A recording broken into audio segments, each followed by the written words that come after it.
चावी नाही गेली असती तर मी भरपूर गोष्टी शिकली नसती त्या गेममध्ये. तर मला खरंच असं वाटतं की जे काही आपल्या आयुष्यात होतं ना ते एका कारणामुळे होतं. मी एक इंडिव्हिज्युअल प्लेअर म्हणून खूप स्ट्रॉंग आहे हे माझ्या आधीच्या शोजमध्ये पण दिसून आलेलं आहे. आय थिंक इमोशनल एक ॲस्पेक्ट माझ्यामध्ये आहेच पहिल्यापासून. मी स्वभावाने थोडी हळवी आहे.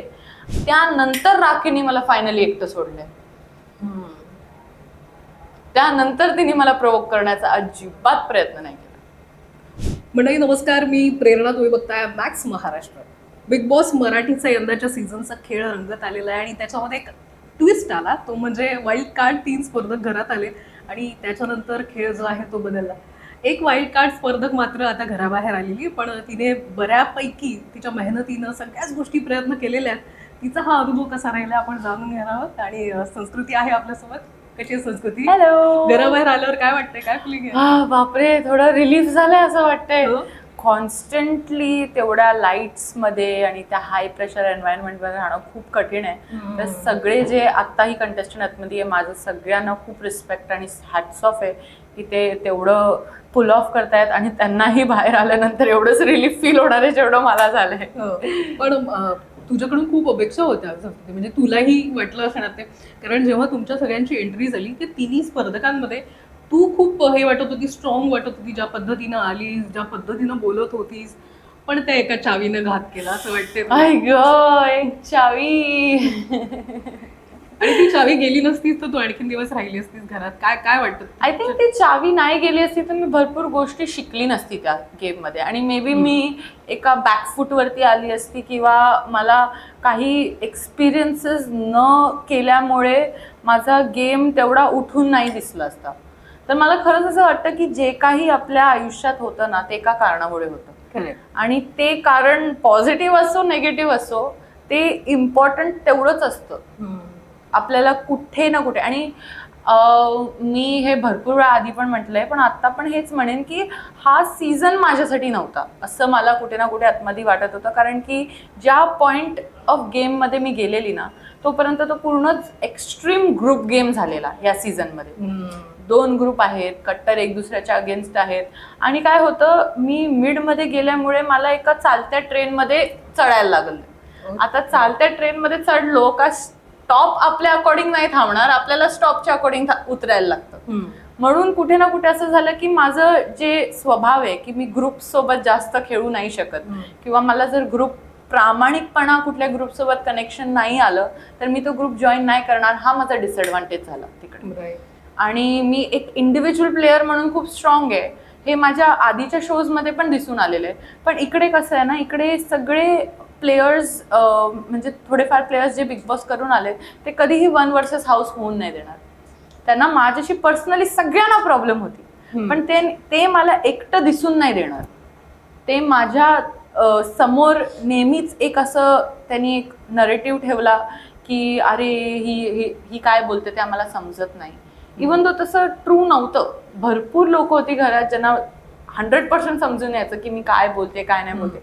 पण त्यांचं असं होतं की आता ही वाईल्ड कार्ड आली आहे, हिला पहिले बाहेर काढायचं आणि ही स्ट्रॉंग कंटेस्टंट आहे, त्याच्यावरती भरपूर काही डॅमेज करू शकते. डॅमेज करण्याच्या पहिलेच आपण एक नरेटिव्ह सेट करून टाकूया तिच्यासाठी आणि तेच आपण प्रेक्षकांकडे पोहोचवूया, म्हणजे ते पण कन्व्हिन्स होतील या नरेटिव्हसाठी. तर असं भरपूर काही गोष्टी झाल्या ज्याच्यामुळे कुठे ना कुठे एक माझा डिसएडव्हान्टेज की मी ग्रुपमध्ये खेळू नाही शकत आणि त्यांना एक नरेटिव्ह सेट करून दाखवायचं होता. या सगळ्या गोष्टींमुळे आय फील की जो माझा टायमिंग होता ना आतमध्ये जाण्याचा तो जर आधीपासून असता तर हे सगळ्या गोष्टी त्यांना मिळालेच नसते करायला. पण तू स्ट्रॉंग वाटत होती, जरी तुझी चावी गेली तरी तू विशालला त्रास देऊन ती मिळवण्याचा प्रयत्न करत होतीस. पण या सगळ्यामध्ये एक पॉइंट असा आला की तू कोलमडलीस, तू रडलीस आणि तिथे तू वीक दिसलीस असं वाटतंय तुला? त्या ह्याच्यानंतर लोकांचाही ऑडियन्सचा एक पर्स्पेक्टिव्ह तयार होतो की अरे ही बिग बॉसमध्ये आली आहे, एवढी स्ट्रॉंग वाटते आणि अचानक हिचं असं होत आहे, रडतीयेस, वीक होतीये. तिथे वाटतं कुठेतरी गेम तुझा कोलमडला?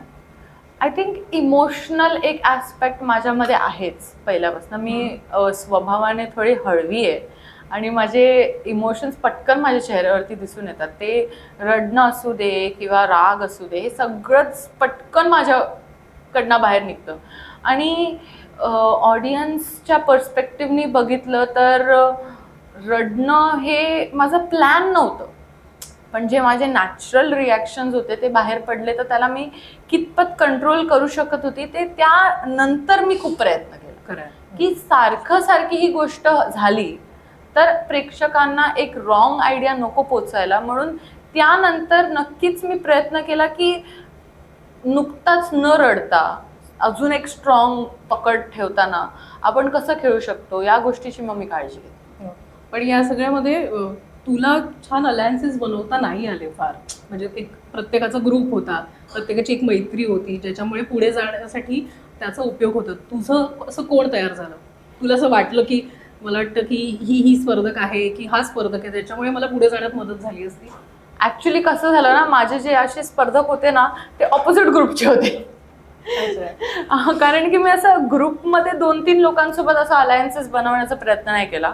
माझे जे काही अलायन्सेस होते ते ऑपोजिट ग्रुप्समध्ये होते, तर मी त्या एकासोबत बसणार तर त्याच्या ग्रुप पण तिकडे येऊन बसणार, मग ते असं दिसणार की मी यांच्या ग्रुपमध्ये, आणि तेच मी माझ्या दुसऱ्या अलायन्सशी तिकडे जाऊन बोलणार तर त्याचा ग्रुप तिकडे येऊन बसणार, तसं वाटतं मी तिकडे पण आहे. तर ते खूप एक कन्फ्युजिंग आतमधनं मला पण ते नाही पटत होतं. पण प्रॉब्लेम त्या घराचं तेच आहे, तिकडे एकटं कोणीही बसायला मागत नाही.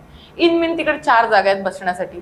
तर कसं आहे की जर कोण एकटं बसलं असेल तर त्याच्या आजूबाजूला जाऊन 2 लोक बसणार, किंवा जर मी माझ्या अलायन्स सोबत बसली आहे तर त्याचे ग्रुपवाले आजूबाजूला येऊन बसणार. एक खूप सपोर्ट धरून खेळणारा तो गेम झालेला होता.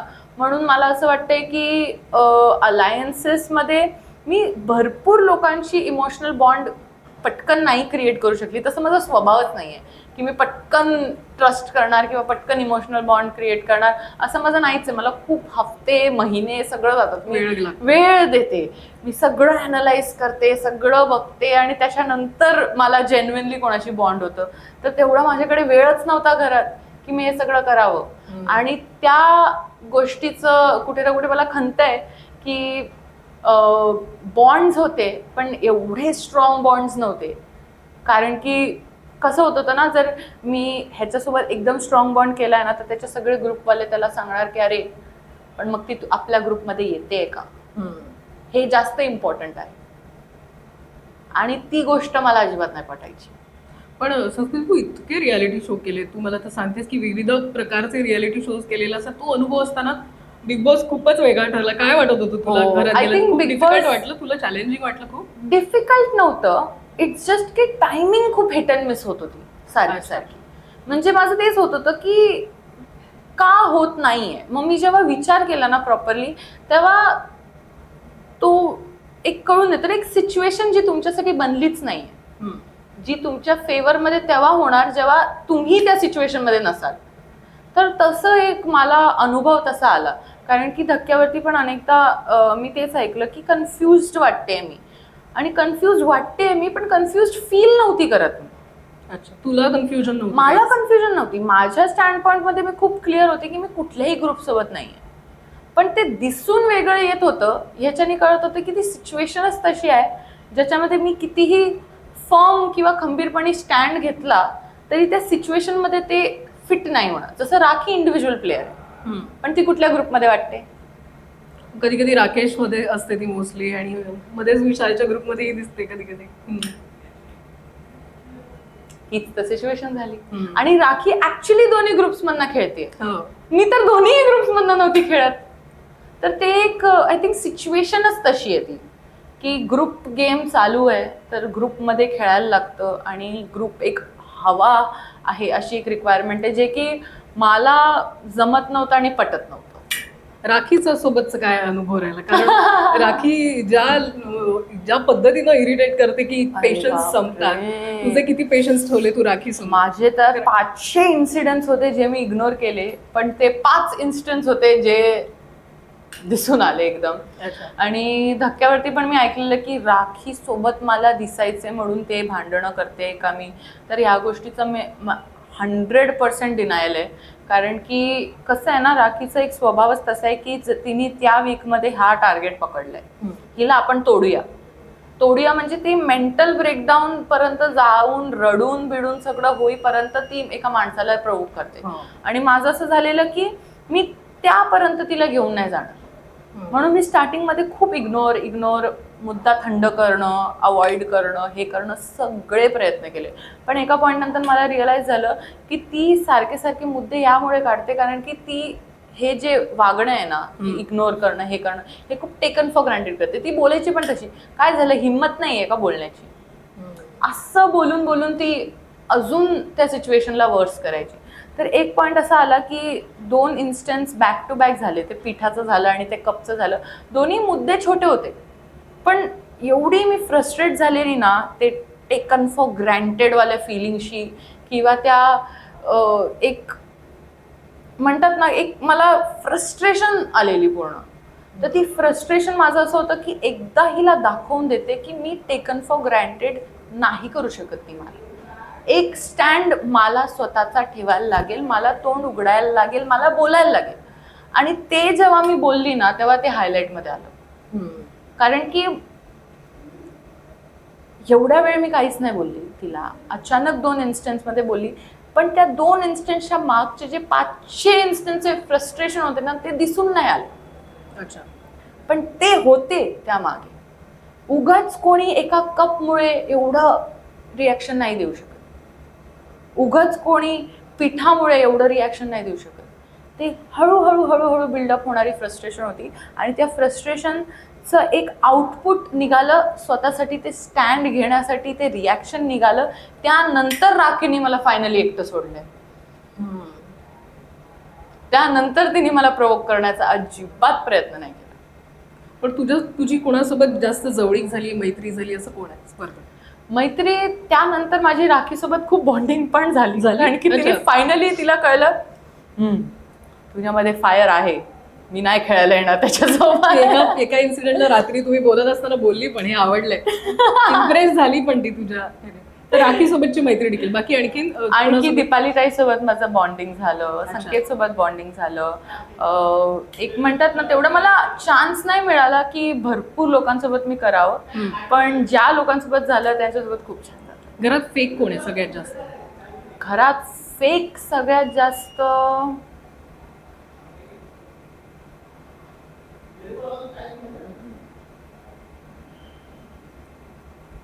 आरबी.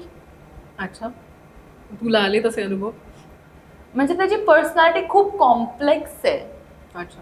आणि तो खूप असा एक मल्टीफॅसेटेड माणूस आहे.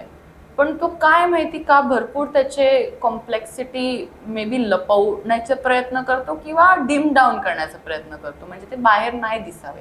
आय थिंक त्याला जसं स्वतःला दाखवायचंय ते खूप एक पर्टिक्युलर वे मध्ये त्याला दाखवायचे आणि त्याच्यामुळे कुठे ना कुठे ते समजून नाही येत की कधी कधी त्याचे थोडे ऍक्शन्स वेगळे होतात, थोडे ऍक्शन्स त्याच्या स्वभावाच्या विपरीत जाऊन होतात. मग त्याचं कम्प्लिशन नाही कळून येत की हे का ते ह्याच्यामुळे, कारण की तो जेन्युइनली खूप एक कॉम्प्लेक्स माणूस आहे.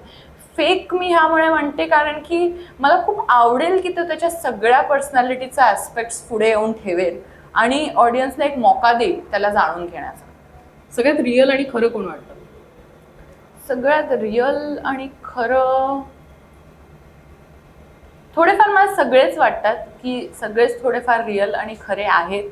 ते तर गेम आहे म्हणून सगळ्यांचं थोडा एक आपण म्हणतो ना एक पॅन्ट्स त्यांनी चढवून जरा झिप लावून घेतलेली आहे की आपल्याला गेम आहे तर गेम सारखा खेळला पाहिजे, गेम सारखा दिसलं पाहिजे. 100% कोणच रिअल नाही आणि 100% कोणच फेक नाही. पलटू कोण वाटतं? पलटणार आहे? सगळेच पलटतात. अच्छा. सगळेच पलटतात, रोज पलटतात. फक्त एवढं आहे की कोण जास्त हायलाईट मध्ये येऊन पलटतं. अच्छा. गेमच तसा आहे ना, रंग बदलण्याचा, पलटण्याचा, धोका देण्याचा, हा गेमच तसा आहे तो.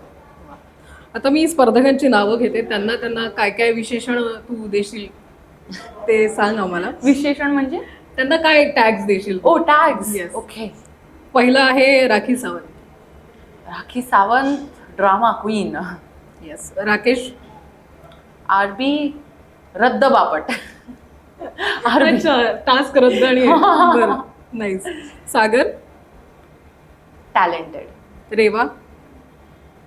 Supporting character. Sanket? Male supporting character. Vishal? शातीर. अनुश्री?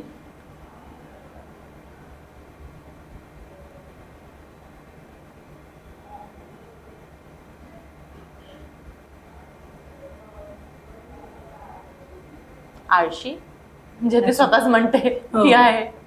दीपाली? दीपाली ताई सुंदर साड्या, हो, दीपाली ताई वेगवेगळ्या साड्या खूप नेसते. सुंदर साड्या आहेत त्यांच्या. प्रभू? प्रभू डिपेंडेंट.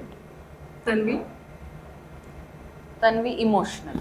वा, मस्त उत्तर दिली आहे संस्कृती. काय म्हणतं बिग बॉस मधल्या या सगळ्या प्रवासाचा, अनुभवाचा पुढे कशा पद्धतीनं तुला फायदा होऊ शकतो? अशी कोणती गोष्ट आहे तू घेऊन जाते या शो मधनं जे तुला असं वाटते की आतापर्यंत स्वतःबद्दल एक्सप्लोअर झाली नव्हती, ती आता एक्सप्लोअर झाली आणि पुढे तुझ्या कामामध्ये, करिअरमध्ये नक्कीच तुला कामाला येईल? भरपूर असे अनुभव आणि भरपूर अशी गोष्ट आहे, पण एक मला हायलाईटमध्ये याच्यासाठी आणायचं आहे कारण की माझं सोशल वर्क आणि सोशल सर्व्हिसमध्ये खूप पॅशन आहे. त्यामुळे जे माझ्या स्वभावाबद्दल मला जाणीव आली ते आहे की मी किती लिमिट्स माझे ठेवलेत, बाउंड्रीज आणि मर्यादा ठेवून मी जेवढं माझे रिस्पॉन्सेस देते इन टफ टू टफ कंडिशनमध्ये. आय थिंक ते डिग्निटीसोबत खेळणं हे एक माझ्या स्वभावाबद्दल मला जेव्हा कळलं तेव्हा मला 100% खात्री झाली की सोशल सर्व्हिस आणि सोशल वर्कमध्ये माझं नक्कीच खूप खूप खूप छान रीतीने माझं पार पाडणार. तर ते एक गोष्ट आहे ज्याच्यासाठी मला खूपच थँक्यू बोलायचं आहे बिग बॉसना की त्यांनी मला एक पातळीवरती आणून ठेवलं, ज्याला एक प्लॅटफॉर्म दिलं आणि एक पातळी न क्रॉस करण्याचं एक अनुभव दिलं की कसं आपण मर्यादात राहून पण भरपूर काय करू शकतो आणि मर्यादा क्रॉस करून जिंकण्यापेक्षा मर्यादात राहून आपण मन जिंकू शकतो. कमाल आहे. पण याच्या पुढच्या वाटचालीमध्ये अभिनयातही काही एक्सप्लोअर करायचं आणखी? सध्या तरी प्लॅन्स नाही आहेत, पण नक्कीच जर अपॉर्च्युनिटी डोअरवरती नॉक करत आली तर मी दरवाजा खोलायला रेडी. आम्हाला आवडेल वेगळ्या रूपात बघायला आणखी. थँक्यू. खूप खूप शुभेच्छा. छान वाटलं बोलून. So much. All the best.